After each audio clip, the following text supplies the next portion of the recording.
Port of Spain में खेले गए तीसरे वनडे में भी भारतीय टीम ने शानदार जीत दर्ज करते हुए एक इतिहास रच दिया है। इतिहास ये है कि भारतीय टीम पहली बार वेस्ट इंडीज की सरजमीं पर वनडे श्रृंखला में क्लीन स्वीप करने में कामयाब रही है और इसका श्रेय जाता है शिखर धवन को, जिन्होंने शानदार कप्तानी सीरीज में की है। आज हम बात कर रहे हैं और जो पहला टॉकिंग पॉइंट है वो उनकी कप्तानी का ही है। अगर आप शुरू से देखें तो जिस तरीके से उन्होंने टीम चुनी, उनके सिलेक्शन पर आप नजर डालें, साथ ही साथ जब मैदान में उतरे तो बिल्कुल कूल काम और उनके फैसले बड़े शानदार रहे। गेंदबाजी परिवर्तन भी बेहतरीन तरीके से उन्होंने की और खास तौर से तीसरे वनडे की तरफ आप नजर डालें, दीपक हुडा को पहला ओवर लाना, नई गेंद उनके हाथ में देना, वो भी तब जब बारिश की वजह से मैच 35 ओवर का कर दिया गया था और चेस कर रही थी वेस्ट इंडीज, वहां पर दीपक हुडा को लाते हैं। एक बेहतरीन प्रयोग और वो प्रयोग में वो सफल भी रहे। इसके अलावा अगर आप थोड़ा सा पीछे जाए और पहले के वनडे पर नजर डालें, यानी अगर आप देखें चहल का किस तरीके से उन्होंने इस्तेमाल किया पावर प्ले में, अंतिम पावर प्ले में उन्होंने बेहतरीन तरीके से चहल को लाया गेंदबाजी आक्रमण पर और शानदार तरीके से चहल ने भी रिस्पॉन्ड करते हुए बड़ी विकेट निकाली। फिर हमने यह भी देखा कि जब साझेदारी वहां पर पनप रही थी वेस्ट इंडीज के बल्लेबाजों के द्वारा, तो वहां पर भी शिखर धवन स्लिप और स्लिप पॉइंट रखते थे ताकि दबाव बनाया जा सके। कुल मिलाकर अगर हम कहें तो शिखर धवन की ये कप्तानी शानदार थी, सबसे बड़ा पॉजिटिव भारत के लिए और उनके बल्ले से भी कि उन्होंने बेहतरीन रन्स भी बनाए।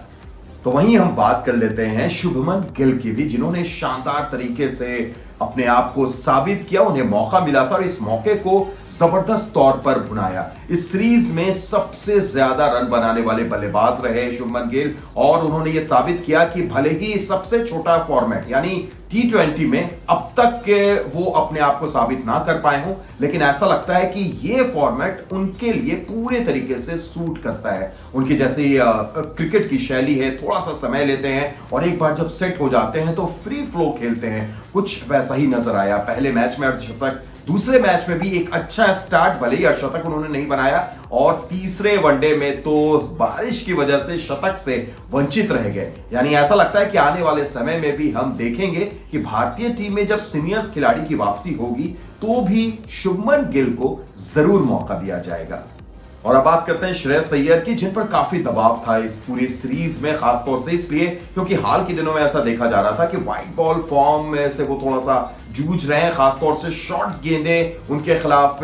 काफी इस्तेमाल की जा रही है और वहां पर वो फंस रहे थे, पर वेस्ट इंडीज में उन्होंने उस चीज को थोड़ा सा दूर किया और उसका एक फायदा उन्हें यह भी मिला कि विराट कोहली नहीं खेल रहे थे, तो नंबर 3 जो उनका फेवरेट स्थान है वहां पर वो बल्लेबाजी करने के लिए आए और क्या सही अंदाज में उन्होंने शॉर्ट बॉल्स को भी खेला है। उन्होंने रिस्ट को रोल किया है, गेंद को नीचे रखा है, हड़बड़ाए नहीं है, जरूरत से ज्यादा आक्रामकता नहीं दिखाई है और यही वजह थी कि पहले 2 मैचों में उन्होंने अर्धशतक भी जड़ा, तीसरे वनडे में भी अर्धशतक के करीब थे, लेकिन बारिश की वजह से जब बार बार मैच रुक रहा था, व्यवधान पड़ रहा था और उसके बाद जब वो आए तो तेज रन बनाने के प्रयास में अपनी विकेट उन्होंने गंवाई, लेकिन उनके लिए एक बेहतरीन सीरीज रही है और कहीं ना कहीं सूर्य कुमार यादव से अपने आप को थोड़ा ऊपर जरूर रखा है।